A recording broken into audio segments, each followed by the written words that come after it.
for this.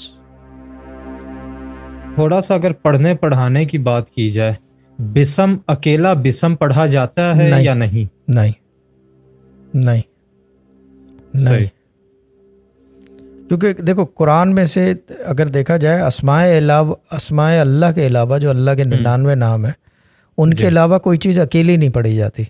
کبھی ناس پڑھا جاتا ہے؟ نہیں. یا تو آیت پڑھی جائے گی یا اسم. کبھی فلک پڑھا جاتا ہے؟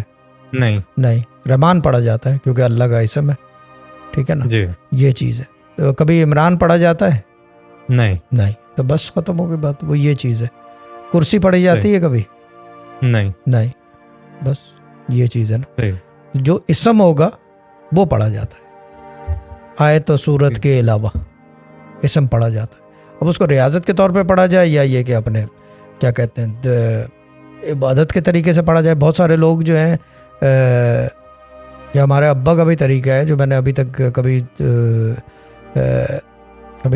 کسی کو دیا ہی نہیں، کوئی ضرورت ہی نہیں پڑی کبھی ایسی، کہ اللہ کے 99 نام بھی پڑھائے جاتے ہیں جی. 11 دفعہ 33 دفعہ 66 دفعہ یا 99 دفعہ، یا یہ کہ 1100 دفعہ پورے 99 نام. 1100 دفعہ 1100 دفعہ یس. تقریباً 4.5 سے 5 گھنٹے لگتے ہیں. ٹھیک. تو کیا کہتے ہیں، یہ تھوڑا سا ٹاپک سے ہٹ کے ہو جائے گی لیکن اس کا شارٹ آنسر چاہیے اور اس کے بعد پھر واپس بسم اللہ پہ ہی آئیں گے. جو اکٹھے 99 نیمز پڑھے جاتے ہیں، کیا ان کا افیکٹ بھی اسی طرح نیوٹرل ہے جیسے قرآن صفحہ در صفحہ پورا قرآن پڑھا جائے؟ ہاں وہ نیوٹرل کہلاتا ہے. اس میں جو ہے سمجھ لو کہ جو 99 نام ہے نا، جو صفحہ در صفحہ وہ کیا کہتے ہیں اس کو، جو پورے پڑھے جاتے ہیں الرحمن الرحیم الملک القدوس، جو پورا اینڈ تک. جو چیز یہ کہ اس کے اندر کھلتا نہیں ہے کچھ.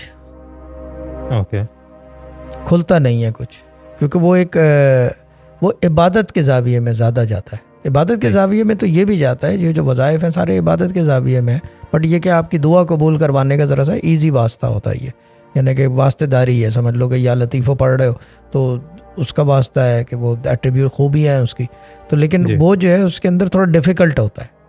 اسماء اللہ پڑھنا نا ذرا مشکل ہوتا ہے. اور پھر یہ کہ دوسری چیز یہ ہے کہ اس کے اندر جو سب سے بڑا مسئلہ ہوتا ہے، پڑھنے نہیں دیتے، اور اس کے اندر واقعی پڑھنے نہیں دیتے پورے اسماء اللہ. پورے اسماء اللہ